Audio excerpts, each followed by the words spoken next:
हरि बोल। अभी हम लोग मंगलाचरण करते हैं।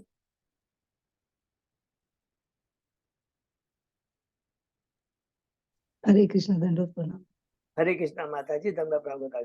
ओम अज्ञानतिमिरान्धस्य ज्ञानांजन शलाकया चक्षुरुन्मीलितं येन तस्मै श्री गुरुवे नमः। श्री चैतन्य मनोविष्टम स्थापितं येन भूतले स्वयं रूप कदा मह्यं ददाति स्वपदान्तिकं। वन्देऽहं श्री गुरु श्रीयुतपद कमलं श्री गुरु वैष्णवांच श्री रूपं साग्रजातं सहगण रघुनाथं वितं तं सजीवं स्वाधेतं सावधूतं परिजं सहितं कृष्ण चैतन्य देवं श्री राधा कृष्ण पादान सहगण ललिता श्री विशाखा वेदांत च। नम ओम विष्णु पादाय कृष्ण प्रेष्ठाय भूतले श्रीमते भक्ति वेदांत स्वामिन इति नामने। नमस्ते सारस्वती देवे गौरवाणी प्रचारिणे निर्विशेषा शून्यवादी पाश्चात देश तारिणे। वांछा कल्पतरुभ्यश्च कृपा सिन्धुभ्येव च पतितानां पावनेभ्यो वैष्णवेभ्यो नमो नमः। नमो महावदान्याय कृष्ण प्रेम प्रदायते कृष्णाय कृष्ण चैतन्य नामने गौरत्विषे नमः। हे कृष्ण करुणा सिंधु दीन बंधु जगतपते गोपेश गोपिका कांत राधा कांत नमस्तुते। तप्त कांचन गौरांगी राधे वृंदावनेश्वरी विश्वभानुसुते देवी प्रणमामि हरिप्रिये। नीलांचल निवासाय नित्याय परमात्मने बलभद्र सुभद्रायां जगन्नाथाय ते नमः। जय श्री कृष्ण चैतन्य प्रभु नित्यानंद श्री अद्वैत गदाधर श्रीवासादि गौर भक्तवृंद। मुखम करोति वाचालम पंगु लंघे गिरिम यत्कृपातमहं वन्दे श्री गुरुं दीनतारिणं परमानंद माधवम श्री चैतन्येश्वरं। हरे कृष्ण कृष्ण कृष्ण हरे हरे हरे राम राम राम हरे हरे। श्री मंगलाचरण की जय, शिला प्रभुपाद की जय। हरे कृष्णा। तो आज के इस भागवतम चर्चा में सभी भक्तों का हार्दिक स्वागत है। सभी भक्तों के चरणों में मेरा सादर दंडवत प्रणाम है। ये वास्तव में सत्य है, बिना गुरु आचार्य की कृपा के, राधा गोविंद राधा कृपा के हम लोग एक शब्द भी श्रवण नहीं कर सकते, भगवान के बारे में भक्तों का संग नहीं कर सकते। ये भगवान की असीम कृपा है, गुरु की आचार्य की कृपा है कि हम सब भक्त लोग मिलकर कर करके कई दिनों से श्रीमद् भागवत की चर्चा कर रहे हैं और हम लोग पहुंच गए हैं कैंटो 5 के एंड में। और कैंटो 5 के एंड में है 17वें अध्याय में है, शीर्षक है गंगा अवतरण। उसके पहले हम लोगों ने 16 अध्याय कंप्लीट किए। पहला अध्याय में हमने पढ़ा कि जो प्रियव्रत के बारे में, और ये पूरा पहले अध्याय से लेकर 15 अध्याय में प्रियव्रत की वंशावली के बारे में कहा गया है। प्रियव्रत स्वयंभू मनु के ज्येष्ठ पुत्र हैं, छोटे पुत्र हैं उत्तानपाद। उत्तानपाद की वंशावली के बारे में पढ़ा। यहाँ पर प्रियव्रत किस प्रकार वो जब राज सिंहासन पर बैठते ब्रह्मा जी के कहने पर, तो किस प्रकार उन्होंने वरिष्मती विश्वकर्मा की पुत्री से विवाह किया। 10 पुत्र उत्पन्न होते हैं। सबसे बड़े पुत्र होते हैं आग्निदि। दूसरी पत्नी से भी जो 3 पुत्र होते हैं, उत्तम, तामस, रैवत, वो मनु बनते हैं। डिटेल में वर्णन करेंगे। और इसमें इंपॉर्टेंट चीज हमने जब पढ़ा कि जब इस प्रकार वो गृहस्थ जीवन में आकर के भी उनको भगवान की भक्ति की पूरी निष्ठा बनी रहती है। ऐसा नहीं कि गृहस्थ जीवन में आकर के वो सब कुछ भूल जाते हैं। और इतनी उनमें दिव्य शक्ति रहती है कि अपने पहिए से उन लोगों ने 7 गड्ढे बनाए। वो 7 गड्ढे क्या बन गए? 7 समुद्र बन गए और 7 द्वीप बन गए, जिनका वर्णन हम लोगों ने डिटेल में 16 अध्याय के अंदर में किया। दूसरे अध्याय में हमने पाया कि किस प्रकार आग्निदि जब उनके पिता प्रियव्रत सब कुछ छोड़ करके पुनः भक्ति में लग जाते हैं, वो तुरंत राज सिंहासन पर बैठते हैं और अपने पिता के आदेशों का पालन करते हुए उन्होंने ब्रह्मा जी की द्वारा भेजी गई अप्सरा पूर्वचिति से ब्याह किया। 9 पुत्र उत्पन्न हुए, जिनका ब्याह मेरु की 9 पुत्र से हुआ। सबसे बड़े पुत्र हैं नाभि। अध्याय 3 में पढ़ा राजा नाभि की पत्नी मेरुदेव के गर्भ से ऋषभदेव भगवान का जन्म। किस प्रकार नाभि की प्रार्थना को सुन करके भगवान स्वयं ऋषभ नाभि की पत्नी मेरु के गर्भ से प्रकट होते हैं। चौथे अध्याय में हम लोगों ने प्रवेश किया। शीर्षक है श्री भगवान ऋषभदेव के लक्षण।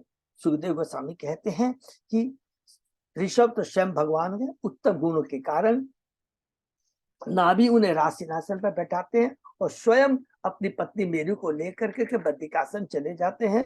और ऋषभ भगवान ने जयंती से ब्याह किया। 100 पुत्र होते हैं, सबसे बड़े पुत्र होते हैं भगवान भरत, राजा भरत। और किस प्रकार वो अपने पुत्रों को एक बार ब्रह्मवर्त नामक देश में वो शिक्षा देते हैं, और वो शिक्षा 5वें अध्याय में है। और वो शिक्षा में हमने पढ़ा, बहुत ही दिव्य शिक्षा है, और वही वास्तविक जो है जीव का धर्म है। धर्म क्या है, पहला चीज बताते, मनुष्य होनी बहुत दुर्लभ है, नंबर 1।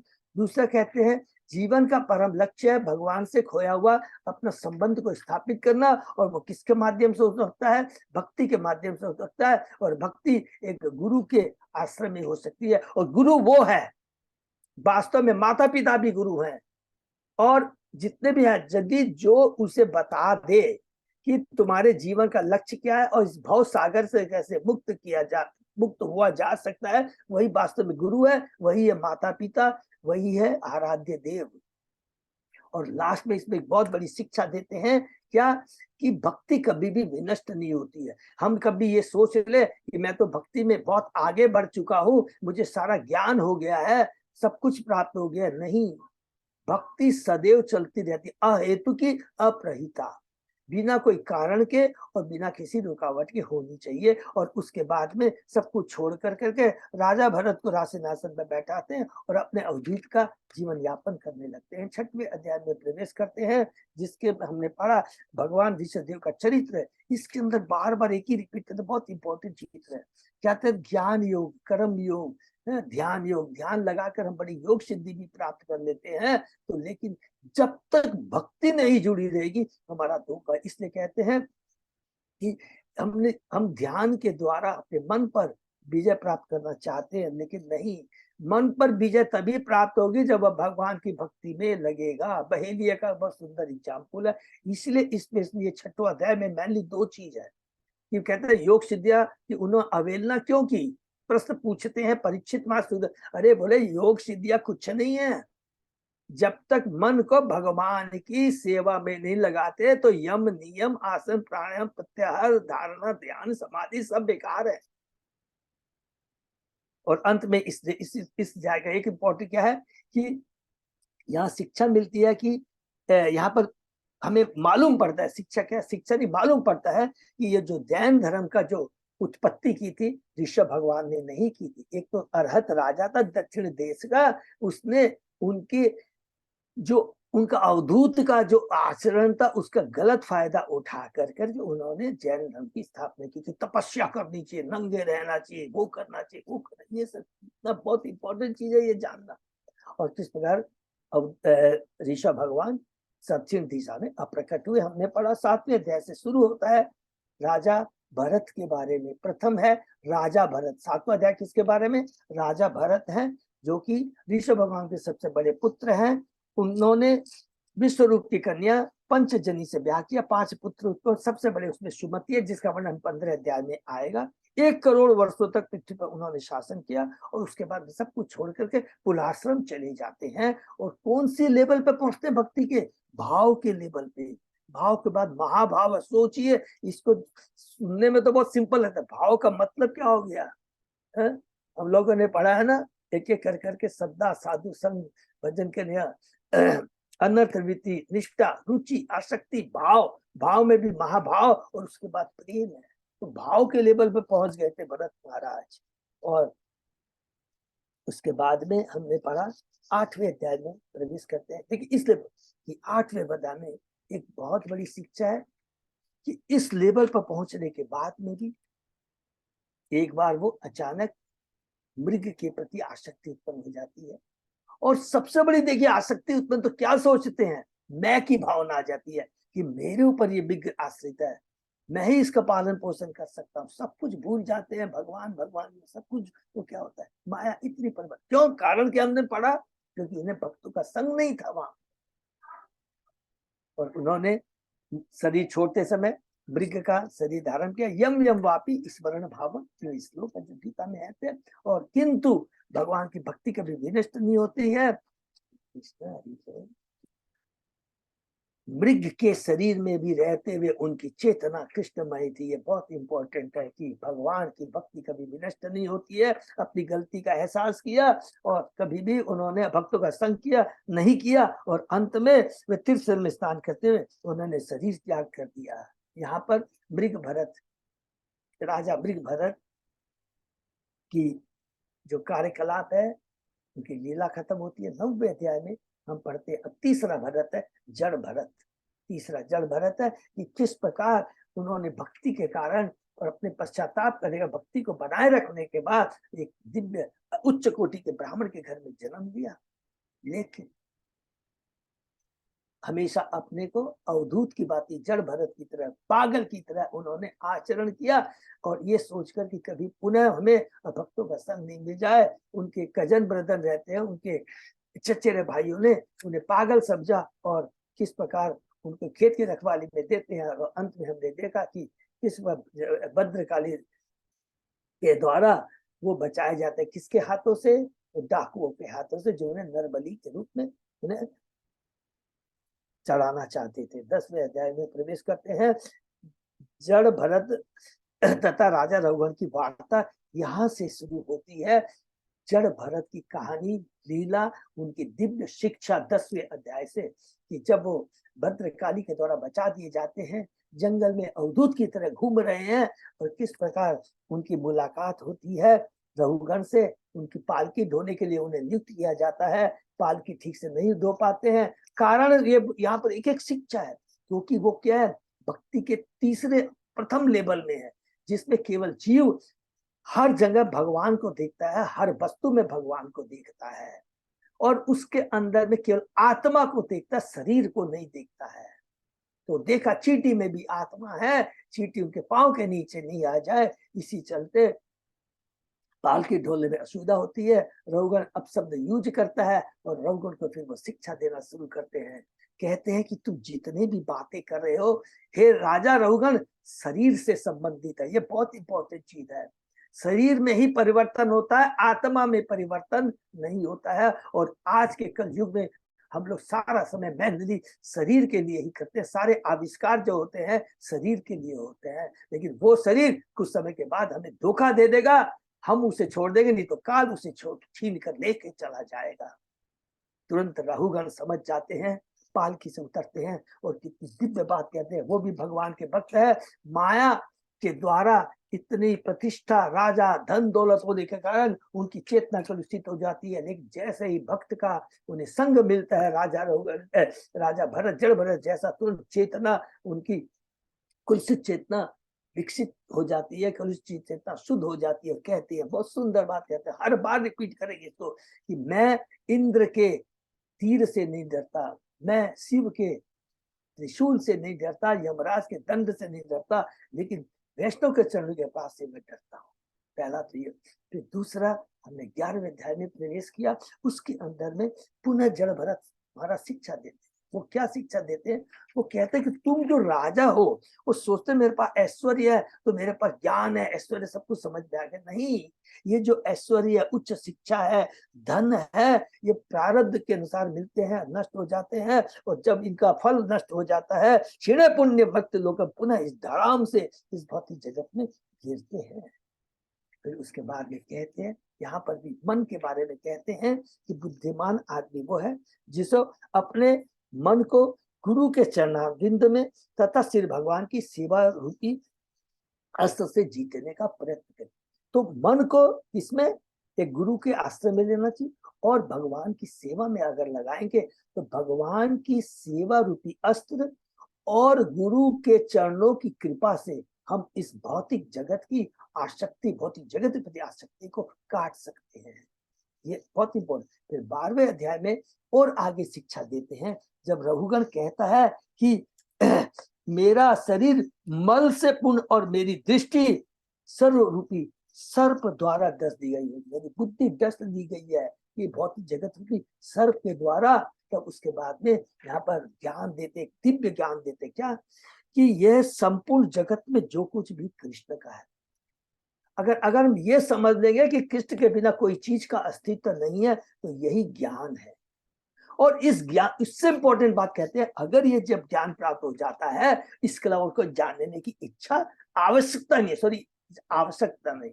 और ये ज्ञान कैसे प्राप्त हो सकता है? जब शुद्ध भक्तों के चरण कमलों की धूलि को हम अपने से उससे स्नान करते हैं, तो चरण कमल धूले से स्नान करने से चेतना शुद्ध हो जाती है, पूर्ण ज्ञान हो जाता है। उस ज्ञान की तलवार से अनासक्ति, भौतिक आसक्ति को काट सकते हैं। और जब भौतिक जगत से आसक्ति कट जाती है, तो भगवान के नाम गुरु राव के प्रति हमारा प्रेम जागृत होता है। और जब प्रेम जागृत हो जाता है, कृष्ण भक्ति में जुड़ जाते हैं, तो भौतिक जगत से हमारा उद्धार हो जाता है।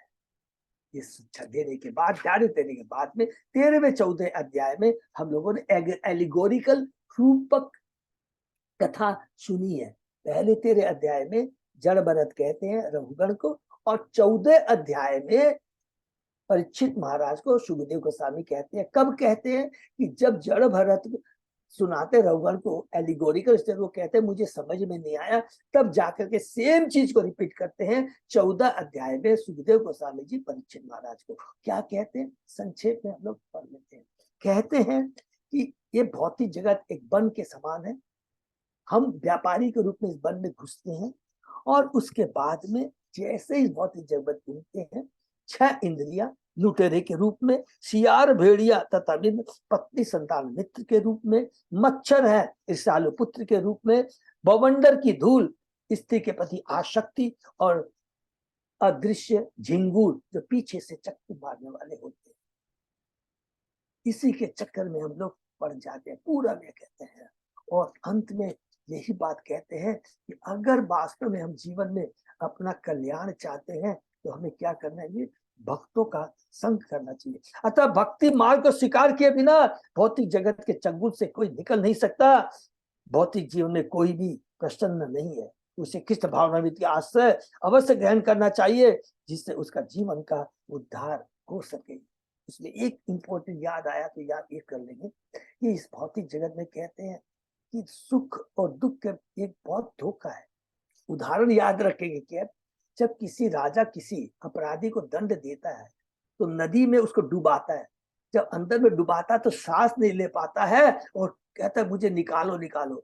फिर उसको निकाला जाता है, 2 मिनट के लिए सांस लेता है। तो जब 2 मिनट के लिए सांस लेता है, बोलते यही सबसे बड़ा सुख है। फिर उसको डुबा दिया जाता है। यही मनुष्य की स्थिति है। सांस जैसे ही थोड़ा आता है, थोड़ा सा सुख मिलता है, हाँ ये भौतिक जगत बहुत दुख सुखालय है, और पुनः वो उसमें लग जाता है। इस प्रकार जड़ भरत महाराज का पूरा ये 14 अध्याय तक बहुत दिव्य शिक्षा है। और 15 अध्याय में वंशावली को संक्षेप में बताया गया कि उनके बड़े पुत्र हैं, उनके भरत महाराज के बाद में सुमति, सुमति के बाद गय, गय के बाद में विरज, और अंत में सत्यजीत है। ये वंशावली के बारे में अलग अलग राजा हुए। इसमें गय के बारे में बताया कि वो भक्त थे। यहाँ खत्म होता है विसर्ग ब्रह्मा जी के द्वारा सृष्टि। ब्रह्मा जी के पुत्र हैं शांभु मनु। शांभु मनु के 2 पुत्र हैं उत्तानपाद, प्रियवाद। उत्तानपाद का हमने वर्णन सुना 4थे अध्याय में, 8वें अध्याय से लेकर के पूरे अंत तक, और उसके बाद में 5वें कैंटो में ये पहले अध्याय से लेकर करके 15 अध्याय तक राजा प्रियव्रत की वंशावली के बारे में एकदम कंसेप्ट क्लियर होगा कि नहीं। सब 16 अध्याय में प्रवेश करते हैं। तीसरा जो विषय है भागवतम का, सर्ग, विसर्ग और स्थानम। और स्थानम में कितना सुंदर हम लोग संक्षेप में पढ़ेंगे कि जो 7 गड्ढे बनाए थे प्रियव्रत महाराज ने, वो 7 गड्ढे 7 समुद्र बन जाते हैं। 7 समुद्र अलग अलग, खारे जल का पानी है, ईख का, सूरा का, घी का, दूध का, मट्ठे का और मीठे जल का, ये 7 सागर है। और इन 7 के सागर में 7 द्वीप हमने पढ़े थे, जम्बू द्वीप, पलक्ष द्वीप, सालमनी द्वीप, कुश द्वीप, कांच द्वीप, शाक द्वीप और पुष्कर द्वीप। ठीक है। और ये पूरा ब्रह्मांड के भौतिक जगत का है, और ऐसे ही असंख्य ब्रह्मांड है, ये याद रखेंगे। और ये जो हमने बात किया केवल भूलोक का बात कर रहे हैं। 14 भुवन में एक भुवन है भूलोक। इस भूलोक के अंदर में 7 द्वीप है, और उस 7 द्वीप में हम लोगों ने यहाँ पढ़ा जम्बू द्वीप के बारे में। तो जम्बू द्वीप में भी 7 क्या है 9 क्या है खंड है, जिसको वर्ष बोलते हैं। इसके बारे में हम लोगों ने डिटेल में तो नहीं पढ़ा, लेकिन सबसे इंपॉर्टेंट जो जम्बू द्वीप के बीच में जो कौन सा इलावर्त है, तो सारे 9 वर्ष सबको याद हो गए होंगे, कृपा करके याद है। सहज से हम लोगों ने पढ़ा था। सबसे पहले इलावर्त बीच में सेंटर में है, बाएं हाथ में केतुमाल पश्चिम में, दाहिने हाथ में हम लोगों ने पढ़ा था भद्राश्व, ऊपर माने पूर्व में ऊपर में हम लोगों ने पढ़ा था रम्यक, उसके ऊपर में हिरण्मय, और उसके ऊपर में हमने पढ़ा कुरुवर्ष, नीचे में दक्षिण की तरफ में हरिवर्ष, किम पुरुष वर्ष और भारतवर्ष, और इलावर्त जो सबसे बीच में है उस पर मेरू पर्वत है। फिर हमने पढ़ा मेरू पर्वत में अलग अलग पर्वत है, अलग अलग पर्वत पर पेड़ है, आम के पेड़ के बारे में, जम्मू जामुन के पेड़ के बारे में हम लोगों ने पढ़ा 17वें। और उसके बाद में संक्षेप में हमने पढ़ा कि जो मेरू पर्वत है उसके टॉप में है, उसमें अलग अलग देवताओं का स्थान है, बीच में ब्रह्मा जी का है, कुबेर का, ऐसे करके हम लोग ने डिटेल में पढ़ा है। ब्रह्मा जी का है बीच में, ऊपर में है दक्षिण में है कुबेर का, नीचे में है यम का, बाएं हाथ में वरुण का माने पश्चिम में, और उत्तर में है इंद्र भगवान का। और इसी प्रकार north east, south east, south west, south east के अंदर में अलग अलग हमने पढ़ा वायु का, शिव भगवान का, निरति का और अग्नि का। तो ये हम लोगों ने 16 अध्याय में पढ़ा। 17वें अध्याय में हम लोग प्रवेश करते हैं। शीर्षक है कि गंगा अवतरण। तो गंगा के बारे में बहुत सिंपल पढ़ा, एकदम सिंपल है कि स्टार्ट हमने कहाँ से पढ़ा, बलि महाराज के जब यज्ञ में बामन भगवान आते हैं और 3 पग के लिए कहते हैं, दूसरा पग जैसे ही वो कहते ब्रह्मांड सफिशिएंट नहीं है, और ब्रह्मांड के आवरण को छेद कर करके उनके चरणों में से कौन टच करता है, कारण समुद्र का जल टच करता है, वही गंगा बन जाता है। और वो गंगा सबसे पहले कहाँ गिरती है, ध्रुव लोक में गिरती है, और ध्रुव लोक से फिर सप्तर्षि लोक में, सप्तर्षि लोक से चंद्र लोक में, और चंद्र लोक से मेरू पर्वत में गिरती है। और मेरू पर्वत में गिर करके हमने पढ़ा था वो 4 भागों में बट जाती है। पूरब की तरफ सीता, पश्चिम की तरफ चक्षु, उत्तर की तरफ भद्रा और दक्षिण की तरफ अलकनंदा, और वही अलकनंदा नदी हिमालय पर्वत से होती हुई भारतवर्ष में गिरती है। और डिटेल हम लोगों ने इसके बारे में पढ़ा। इसको पढ़ने के बाद में यहाँ पर हम लोगों ने पढ़ा कि ये जो भूमंडल के अंदर में, भूमंडल के अंदर में जो जम्बू द्वीप है, और जम्बू द्वीप के अंदर में जो 9 खंड है, उस 9 खंडों में से भारतवर्ष एक है जो कर्म भूमि है, और बाकी जो 8 जो क्षेत्र है, भूखंड बोल दीजिए, वर्ष बोल दीजिए, ये है भोग, माने यहाँ पर पूरा भोग है। आयु 10,000 वर्षों तक है लोगों की, और माताएं पूरे अपने जीवन काल के अंतिम साल में वो गर्भवती होती है। ये हम लोगों ने पढ़ा। और उसके बाद में, इसके पढ़ने के बाद में और सुंदर बात कहते हैं सुखदेव गोस्वामी जी, इतना आसान मत समझना कि यहाँ भोग नहीं, ये पूरे 9 खंड के अंदर में अलग अलग जो यहाँ के जो निवासी हैं, अलग अलग निवासियों का नाम बताया, और अलग अलग निवासी अलग अलग देवताओं की पूजा करते हैं। तो सबसे पहले बीच में हमने शुरू किया था इलावर्त में। इलावर्त में कौन है, इलावर्त के अंदर में भगवान शिव किसकी पूजा करते हैं, संकर्षण की पूजा करते हैं।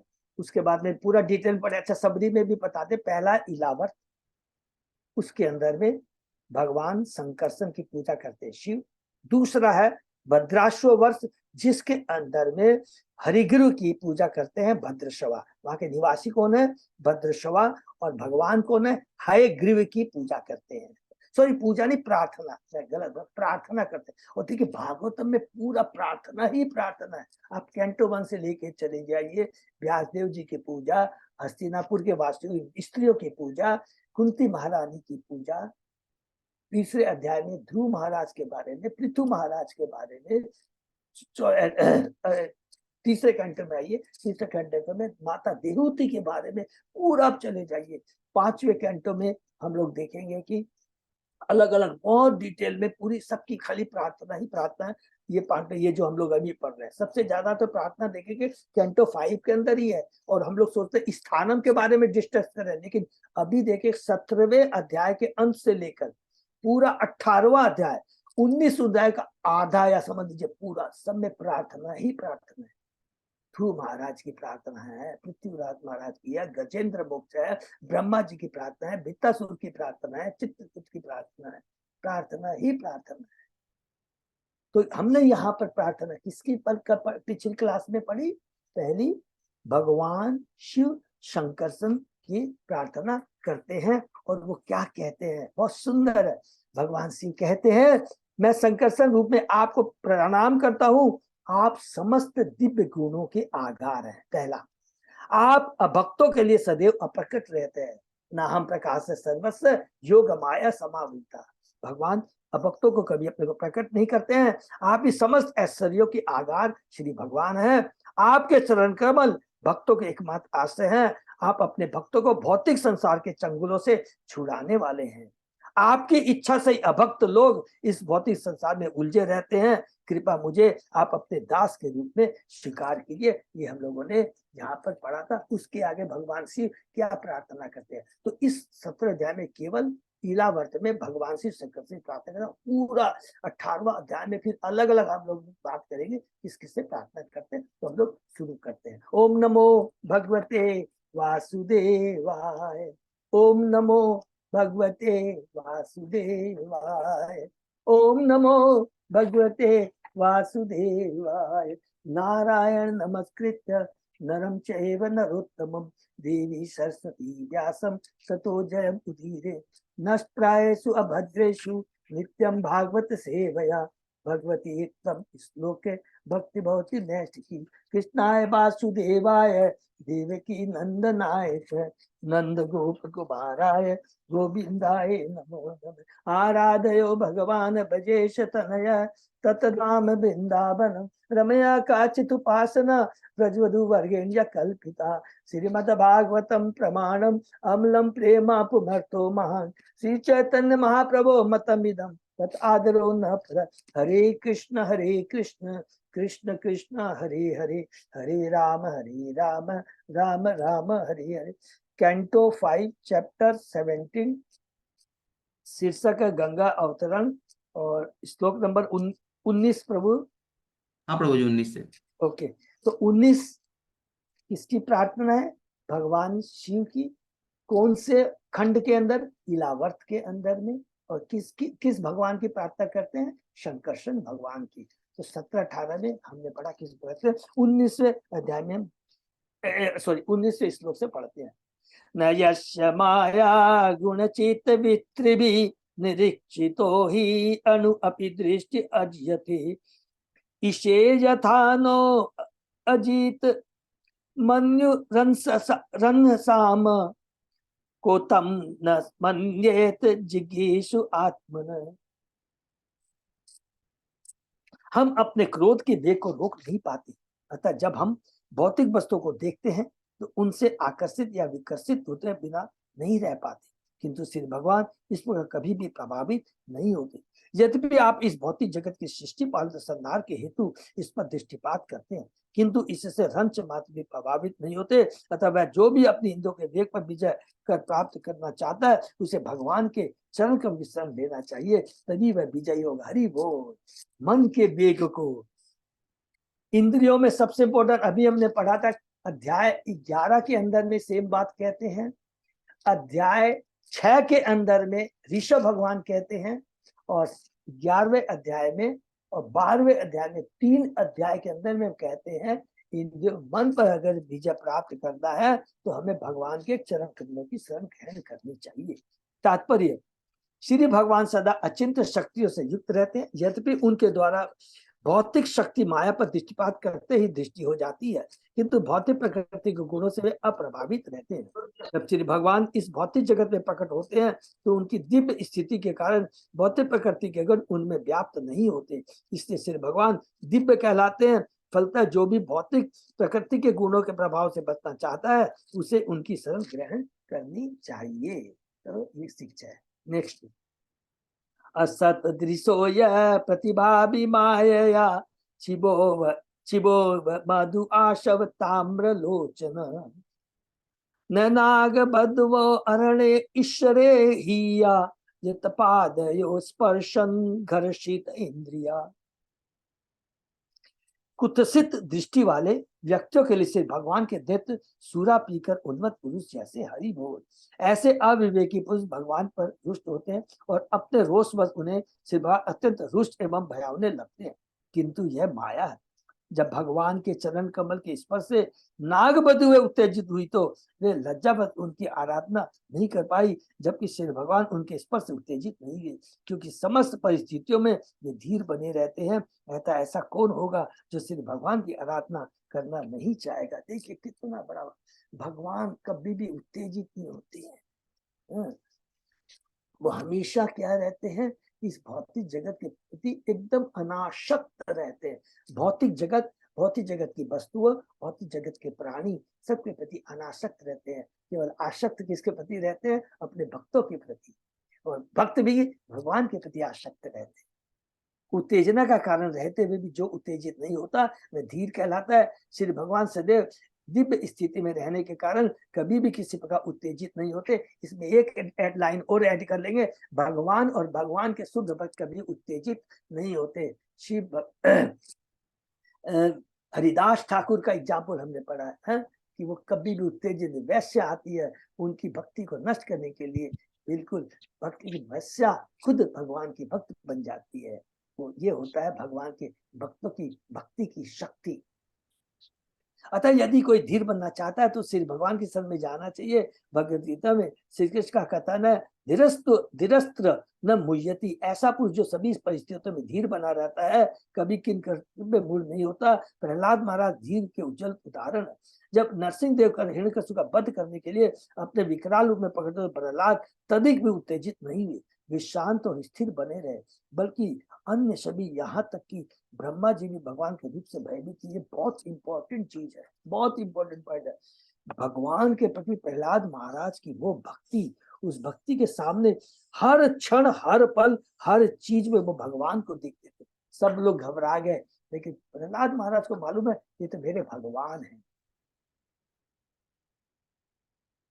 यमाउ यश अस्य स्थिति जन्म संयम त्रिविहीनम यम अनंत ऋषय न वेद सिद्धाय क्वचित स्थितम भूमंडलम मूर्ध सहस्र धामशु। भगवान शंकर कहते हैं सभी ऋषि भगवान को सृजक, पालक और संहारक के रूप में स्वीकार करते हैं, यद्यपि उनका इन कार्यों से कोई सरोकार नहीं है। इस तरह से भगवान को अनंत कहा गया है। यद्यपि शेष अवतार के रूप में वे अपने फणों पर समस्त ब्रह्मांडों को धारण करते हैं, किंतु प्रत्येक ब्रह्मांड उन्हें सरसों के बीज के अधिक भारी नहीं लगता। अतः सिद्धि का इच्छुक ऐसा कौन पुरुष होगा जो ईश्वर की आराधना नहीं करना चाहेगा। ये बहुत ज्यादा इंपॉर्टेंट श्लोक है, पूरे ईश्वर तत्व के बारे में, कृष्ण तत्व के बारे में बता दिया है। कृष्ण स्वयं सृष्टि नहीं करते हैं। हमने कहा पढ़ा, भगवान श्री कृष्ण से बलराम उनके प्रकाश है, बलराम से प्रथम चतुर्भुज, मूल संकर्षण वासुदेव, प्रद्युम्न, इंद्र। मूल संकर्षण से नारायण, फिर उस नारायण से एक और चतुर्भुज निकलता है, महासंकर्षण वासुदेव, प्रद्युम्न। उस महासंकर्षण से, देखिए यहाँ पर टच करेंगे, उस महासंकर्षण से पुरुषावतार अर्थात हमने पढ़ा कि महाविष्णु निकलते हैं, और उन्हीं महाविष्णु को कहते हैं कानोदक्षाय विष्णु। उन कानोदक्षाय विष्णु से असंख्य ब्रह्मांड निकलते हैं, और उस असंख्य ब्रह्मांड में गर्भोदय के रूप में प्रवेश करते हैं एक एक ब्रह्मांड में। और उसके बाद में एक एक ब्रह्मांड के अंदर जितने भी जीव है उसके अंदर में क्षीरोदय विष्णु परमात्मा के रूप में प्रकट। और ये पूरे जितने 14 भुवन है, इसको कौन धारण करता है? वही अनंत शेष, वही शंकरसन है, वही बलराम है। वो अनंत शेष एक ब्रह्मांड को नहीं, करोड़ों ब्रह्मांड को देखो होल्ड करके रखता है। और अनंत शेष यहाँ के बारे में लिखा है कि वहां पर एक एक ब्रह्मांड सरसों के दाने के समान दिखाई देता। हरि बोल। तो कृष्ण की स्थिति को समझ लीजिए, हम लोग समझ सकते। श्री भगवान के शेष से अनंत अवतार में असीम। अच्छा, और ये भी याद रख लेंगे, जितने भी ये अवतार निकलते, हमने पढ़ा था ना, गर्भवती क्षीरोदधाई विष्णु से निकलते जितने भी अवतार है, भगवान श्री कृष्ण बलराम की स्थिति तो बहुत ऊंची है। वो तो दिव्य आनंद प्रदान करने के लिए कृष्ण को, कृष्ण के लिए सारी व्यवस्था कर, भगवान की संदिनी शक्ति को धारण करते हैं बलराम जी। तो अभी आने वाली है नित्यानंद त्रयोदशी में हम लोग पढ़ेंगे, डिस्कस करेंगे, बहुत इंपॉर्टेंट। श्री भगवान के शेष या अनंत अवतार में असीम शक्ति, यश, वैभव, ज्ञान, सौंदर्य तथा त्याग भरा है। इस श्लोक में बताया गया कि अनंत अवतार में इतनी महान शक्ति है कि उनके फलों पर असंख्य ब्रह्मांड टिके। अनंत कौन है? जिनको अंत किससे, कहां से आते हैं? बलराम जी से आते हैं। उनका शरीर हजार फनों वाले सर्प की भांति है। अपार शक्ति होने के कारण फनों पर टिके सभी ब्रह्मांड सरसों के बीज से अधिक भार वाले नहीं प्रतीत होते। हम सहज कल्पना कर सकते हैं कि सर्प फन पर स्थित सरसों का बीज कितना नगण्य होता है। वो सरसों का बीज जिसके अंदर में 14 भुवन है, वो सरसों का बीज जिसमें 14 भुवन है, उसमें एक भारत भूलोक है। वो भारत भूलोक जिसमें 7 द्वीप है, उन 7 द्वीपों में एक जम्बू द्वीप है, और जम्बू द्वीप के अंदर में भारतवर्ष एक है। जम्बू द्वीप में जो नाम, उसमें एक। सोचिए, जस्ट कल्पना कीजिए कि हम लोग इस भगवान की इस लीला, सृष्टि कितनी महान है। इस प्रसंग में पाठकों को चाहिए कि चेतन चरितामृत आदि लीला अध्याय 5 श्लोक 125 में इसमें यह कहा गया है कि अनंत शेषनाग के रूप में श्री विष्णु का अवतार समस्त ब्रह्मांडों को अपने फलों पर धारण किए। हरि बोल। चेतन चरितामृत के आदि लीला के अंदर में प्रथम 4 अध्याय है, चैतन्य तत्व है, कृष्ण तत्व है, और 5वां अध्याय है वो है नित्यानंद तत्व है। अभी आने वाली है त्रयोदशी, इसमें कहा गया है कि उस अध्याय को हमको पढ़ना चाहिए। इसमें विशेष करके 117 से लेकर 125 श्लोकों तक, जिसमें अनंत शेष के बारे में बताया गया है। उसमें यह कहा गया कि अनंत शेषनाग के रूप में श्री विष्णु का अवतार समस्त ब्रह्मांडों को अपने फलों पर धारण किया। हमारी गणना अनुसार भले ही कोई ब्रह्मांड कितना भी भारी क्यों ना हो, किंतु अनंत होने के कारण श्री भगवान को वह सरसों के बीच से अधिक भारी नहीं बनता। हरि बोल। यस्याद्य आसित गुण विग्रहो महान, विज्ञान धिष्णयो भगवान सर्व अजकील, यत् संभवो अहम त्रिवृता स्वतेजसा, वेकाधिकं तामसेन्द्रिय सृजे, इते वयं यस्य वसे महात्मन, स्थिता सकुंता इव सूत्रयंत्रिता, महानम वेकितताम से इंद्रिया सृजाम सर्वे यद नुग्रह आदिदम। श्री भगवान से ही ब्रह्मा जी प्रकट होते हैं। हरि बोल। ब्रह्मा जी कहां से प्रकट होते हैं? श्री भगवान से, अर्थात हम लोग क्या बोलेंगे? गर्भोदक्षाई विष्णु से। एक एक चीज जो हमने पढ़ा याद रखेंगे। श्री भगवान मीन्स वो जो महाविष्णु से पहले कारणोदक्षाई विष्णु, वही कारणोदक्षाई अपने को गर्भोदक्षाई विष्णु में प्रकट करते हैं। और गर्भताई विष्णु से ब्रह्मा जी की सृष्टि होती है। तो भगवान की सृष्टि तो बहुत ऊपर है, कृष्ण की बात की स्थिति तो बहुत ऊंची है। तो श्री भगवान से ब्रह्मा जी प्रकट होते हैं, जिनका शरीर महत्व से निर्मित है और वह रजोगुण प्रधान बुद्धि का आगार है। क्योंकि ब्रह्मा जी क्या करते हैं? पालन करते हैं। तो सॉरी, सृष्टि करते हैं। तो सृष्टि रजोगुण से होती है, पालन सतोगुण से होता है, और संहार तमोगुण से होते हैं शिव जी। तमोगुण नारायण विष्णु, सतोगुण पालन एवं ब्रह्मा जी रजोगुण सृष्टि। भगवान ब्रह्मा से मैं स्वयं अहंकार रूप में, जिसे रुद्र कहते हैं, उत्पन्न होता हूँ। मैं अपनी शक्ति से अन्य समस्त देवताओं, पंच तत्वता इंद्रियों को जन्म देता हूँ। अतः मैं श्री भगवान को आराधना करता हूँ। वे हम सबों में श्रेष्ठ, हम उससे श्रेष्ठ है। और सभी देवता, महत्व तथा इंद्रिया, यहाँ तक कि ब्रह्मा जी और स्वयं मैं उनके वश में वैसे ही हैं जिस प्रकार की डोरी से बंधे पक्षी। केवल उन्हीं के अनुग्रह से हम इस जगत का सृजन पालन संहार करते। इस लाइन को अंडरलाइन कर लेंगे। केवल उन्हीं के अनुग्रह से हम इस जगत का सृजन पालन संहार करते हैं, ये भगवान शिव कह रहे हैं। तो इसका मतलब क्या हुआ कि भगवान कभी भी डायरेक्टली भौतिक जगत को टच नहीं करते हैं। तो शिव की स्थिति बहुत इंपॉर्टेंट है।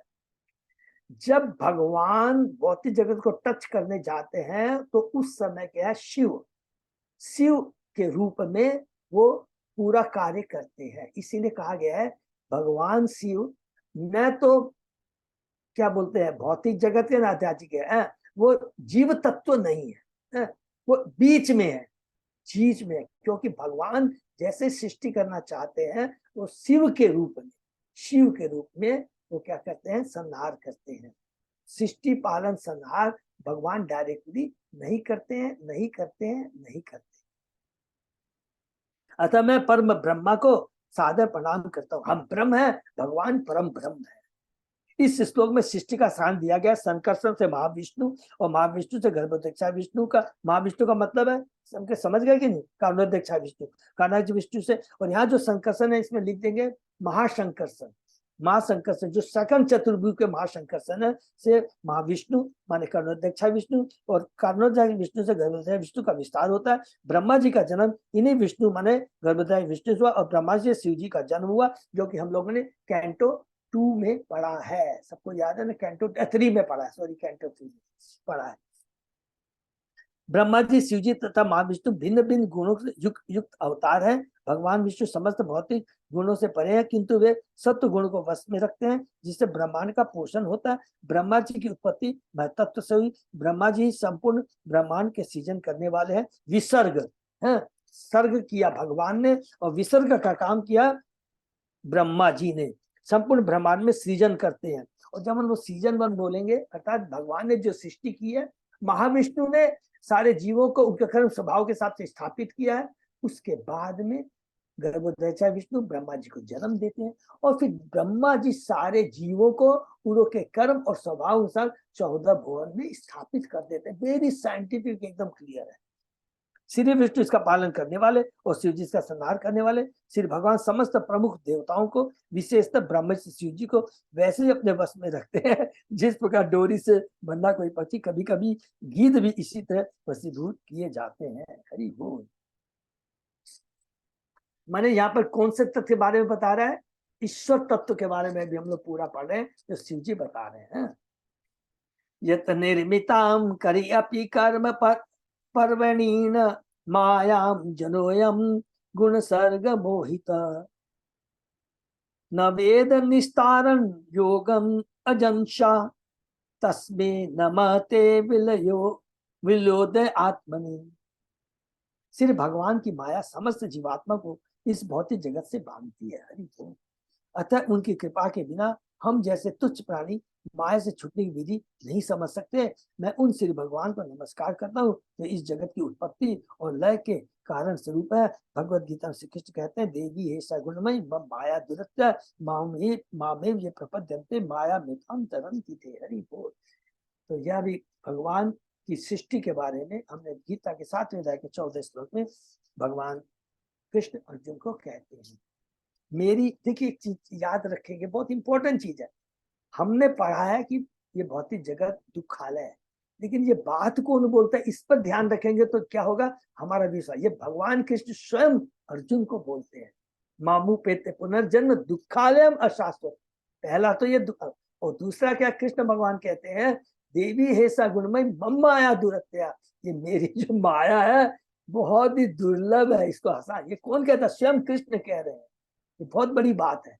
हम इसको नॉर्मली पढ़ लेते हैं, लेकिन इसमें यदि डीपली समझेंगे तो समझ में आएगा कि कृष्ण स्वयं कह रहे हैं। और इसलिए केवल इस भौतिक जगत से छुटकारा पाने का एकमात्र उपाय है गुरु के संग में, गुरु के भक्तों के संग में रहना, गुरु का आश्रय लेना और उनसे भगवान के बारे में सुनना। मेरी यह देवी शक्ति अर्थात त्रिगुण माया बड़ी दुस्तर है, परंतु जो मेरी शरणागत हो जाते हैं वे सुगमता पूर्वक इससे तर जाते हैं। हरि बोल। भगवान के मायावश होकर कार्य करने वाली समस्त जीवात्मा स्वयं को साक्षात देह मानकर निरंतर ब्रह्मांड में घूमती रहती है। ये भी अंडरलाइन करने, भगवान के मायावश का कार्य करने वाली जो माया है, समझ जो है स्वयं को ही साक्षात देह मानकर निरंतर ब्रह्मांड में घूमती रहती। I am the controller proprietor enjoy. और विभिन्न योनियों में जन्म धारण करके नाना प्रकार की समस्याएं उत्पन्न करती रहती है। कभी कभी वे इन समस्याओं से हार कर ऐसी विधि निकाल लेती है जिससे इस बंधन से निकल से। दुर्भाग्य ऐसे शोध करने वाले श्री भगवान तथा उनकी माया से अपरिचित रहकर अंधकार में भटकते फिरते हैं। जितना भी आविष्कार कर ले, जितना भी आविष्कार हो जाए, बड़े बड़े साइंटिस्ट कितनी भी विधि अपना ले, कोई तो कहता है मैं आदमी बना दूं, एक से मूर्खता वाले ये सब कहते हैं, पाखंडी हैं, धोखेबाज हैं, और कभी निकल नहीं पाते। तथाकथित वैज्ञानिक और उन्नति शोधकर्ता जीवन के कारण का पता लगाने का प्रयास कर रहे हैं, ये इसकी परवाह नहीं करते कि जीवन का सृजन पहले से हो रहा है। हरि बोल। यदि वे जीवन का रासायनिक संगठन ज्ञात कर लेते हैं तो इसमें उनका क्या श्रेय है। उनके सभी रासायनिक पदार्थ आखिर 5 तत्वों क्षिति, जल, पावक, गगन तथा समीर के विभिन्न रूपांतर ही तो है। हरि बोल। जैसा भगवत गीता में कहा गया कि जीवात्मा का कभी सृजन नहीं होता, न जायमित व कदाचित, आत्मा तो शाश्वत है। वैसे 5 स्थूल भौतिक तत्व, 3 सूक्ष्म भौतिक तत्व, मन, बुद्धि, अहंकार तथा शाश्वत जीवात्मा है। जीवात्मा जब किसी प्रकार की देव की कामना करता है तो सिर्फ भगवान की आज्ञा से भौतिक प्रकृति से देह की उत्पत्ति होती है, जो परम ईश्वर द्वारा संचालित यंत्र के अतिरिक्त और कुछ भी नहीं है। भगवान जीवात्मा को एक विशेष प्रकार की यांत्रिक देह प्रदान करता है और जीवात्मा को कर्मों के नियमानुसार कार्य करना होता है। कर्मों का विवरण इस श्लोक में दिया गया। कर्म पर्वणि माया। जीवात्मा यंत्रारूढ़ है और सिर्फ भगवान की आज्ञानुसार वह उसका संचालन करता है। आत्मा के एक देह से दूसरे में देहांतर का यही रहस्य है। इस प्रकार जीवात्मा का इस भौतिक जगत में कर्मों में फंस जाता है, भौतिक जगत में कर्मों में फंस जाता है। जैसा कि भगवत गीता में पुष्टि हुई है, मनस्यष्टानि इंद्रियाणि प्रकृतिस्थानि कर्षति ममेवांश से जीवलोके जीवभूत सनातन है। जीवात्मा मन समेत 6 इंद्रियों के विरुद्ध संघर्ष कर रहा है। उत्पत्ति तथा लय की समस्त क्रियाओं में जीवात्मा अपने कर्मों में फंसा रहता है, जो माया के द्वारा संपादित होते हैं। यह श्री भगवान द्वारा संचालित कंप्यूटर के समान है। वैज्ञानिकों का कथन है कि प्रकृति मुक्त भाव से कार्य करती है, किंतु वे प्रकृति की व्याख्या नहीं कर पाते। प्रकृति से भगवान द्वारा संचालित यंत्र के अतिरिक्त और कुछ नहीं है। माया अध्यक्षेण समाचार। भगवान खुद कहते हैं प्रकृति मेरी अध्यक्षता में कार्य करती है। संचालनकर्ता को जान लेने पर जीवात्मा की समस्याएं हल हो जाती है। हरि बोल। इसको अंडरलाइन को, बहुत इंपॉर्टेंट। संचालनकर्ता को जान लेने पर जीवन की समस्या हल हो जाती है। संचालनकर्ता कौन है?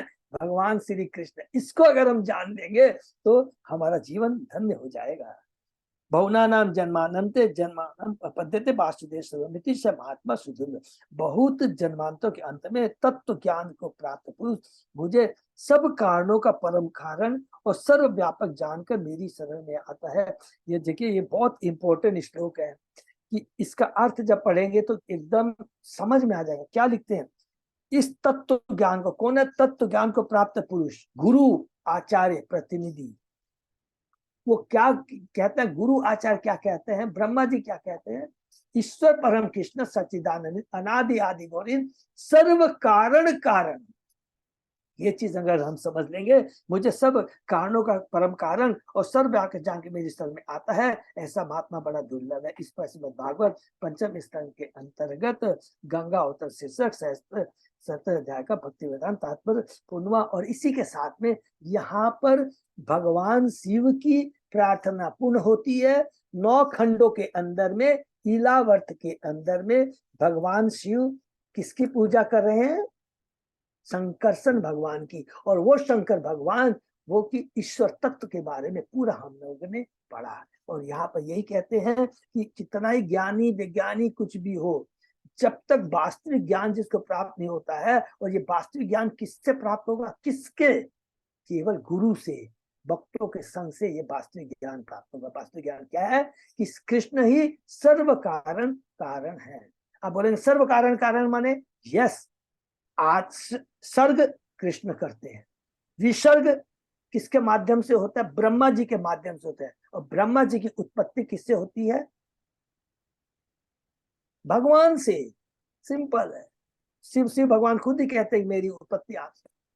और ये संहार का जो भी काम भगवान करता था, सर्व कारण कारण भगवान है। ये अगर हम जान लेंगे। और इसके बाद लिखा था, क्या लिखा था?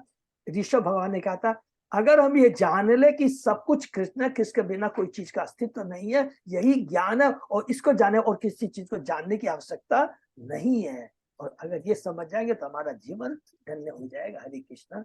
Thank you so much Ajay प्रभु। ठीक है, तो यही पर हम लोग समाप्त देते हैं। फिर हम लोग कल से दूसरा अध्याय 18वां शुरू करेंगे। 18वां पूरे 18 अध्याय के अंदर में केवल भगवान की अलग अलग खंडों में माने वर्षों में अलग अलग भगवान की पूजा है। इतनी सुंदर पूजा है, तो इतनी ज्यादा प्रार्थना देखेंगे कि वो लगता है ये तो स्थानम के बारे में है तीसरे, लेकिन स्थानम के अंदर में देखिए कि भगवान की अलग अलग देवताओं की अलग अलग देवता अलग अलग वहां के वासी किस प्रकार भगवान की पूजा करते हैं। हरे कृष्णा। ये पर विराम देते हैं। किसी का कोई हरे प्रश्न? कृष्णा प्रभु जी, दंडवत प्रणाम। दंडवत प्रणाम प्रभु जी। हरे कृष्णा प्रभु जी। हरे आज मैं पहली बार जुड़ा हूँ प्रभु जी हरे मीटिंग में। कृष्णा। अच्छा हरि बोल। अच्छा ये बहुत बहुत धन्यवाद। ये सरोज सिंह जी हमारे अपने इलेक्ट्रॉन क्लास से जुड़े हुए कॉलोनी से। हरि बोल हरि बोल। बहुत बहुत धन्यवाद। बहुत बहुत हरे बहुत कृष्णा। आपका स्वागत है तुम, और हमारे बहुत अच्छे भक्त से आप जुड़े हैं। हमारे अजय पोदार प्रभु है जी बहुत प्रभु जी। बड़े, और वो बहुत बड़ा हमारे जगन्नाथ ग्रुप में बहुत लीड रोल कर बहुत सेवा ले रखे हैं। तो जी बहुत प्रभु बहुत जी। धन्यवाद प्रभु को। बहुत बहुत धन्यवाद। बहुत हरे बहुत कृष्णा। धन्यवाद। हरे कृष्णा। हरे कृष्णा। तो अजय प्रभु और कोई अनाउंसमेंट है प्रभु? कल वसंत पंचमी का बोल देते हैं प्रभु जी, जैसे कल वसंत पंचमी है तो हाँ प्रभु। कल तो हिज होलीनेस जय अद्वैत स्वामी महाराज जी का भी कल लेक्चर है शाम को 7 बजे से मंदिर में। क्या बोले प्रभु? हिज होलीनेस जय अद्वैत स्वामी हरे महाराज। कृष्णा। अजय प्रभु आपके जय स्वामी हरि बोल। अगर सब लोग बहुत देखिए अभी मंदिर में इन 1-2 महीने के अंदर बहुत सारे महाराज हम्म, आ रहे हैं। सबको आप लोग को अजय पदाबुक देखे दे देंगे प्लीज। सब लोगों को आप लोग बहुत महाराज आ रहे हैं, तो जितना जितना समय मिले पॉसिबल हो प्लीज जरूर उनका देखिए। आप लोग को साक्षात दर्शन होगा। हम लोग अपने जीवन को धन्य बना सकते हैं। कल है बसंत पंचमी, उसके बाद में नित्यानंद त्रयोदशी है। कंटिन्यू अब फेस्टिवल आते ही रहेंगे, सेवा मिलती ही रहेगी। ठीक है ना। हरे कृष्णा। सब हरे कृष्णा प्रभु जी, दंडवत प्रणाम। और एक बार फिर से मैं रिपीट करूंगा, जैसे अजय प्रताप प्रभु प्रेम चैतन्य प्रभु को बोलेंगे तो प्लीज जो भक्त लोगों ने डेसिबल कोर्स नहीं किया है तो वो प्लीज आप कर सकते हैं। प्रभु बीच में ज्वाइन कर सकते हैं क्या? नहीं अभी अजय तो प्रभु। जैसे स्टार्ट ही होगी हिंदी वाली तो इस वीक में कर सकते हैं। हम्म। जिन्होंने भी अगर जिसकी भी इच्छा हो तो भी ज्वाइन कर सकते ले सकते हैं। हाँ तो इच्छा करना प्लीज कर लीजिए। सारे इतने इतने अच्छे भक्त है, इतने दिनों से भक्ति से इच्छा हमारे लेने का भक्ति डिसाइपल से कोर्स मैंडेटरी है, करना ही है तो। हाँ बहुत जरूरी है, कंपलसरी है, और कुछ भी नहीं, और बड़ा इजी हो गया है। प्लीज आप उसको कीजिए। ठीक है ना, सब लोग कीजिए। थैंक यू सब, बहुत बहुत धन्यवाद सभी भक्तों को। ठीक है।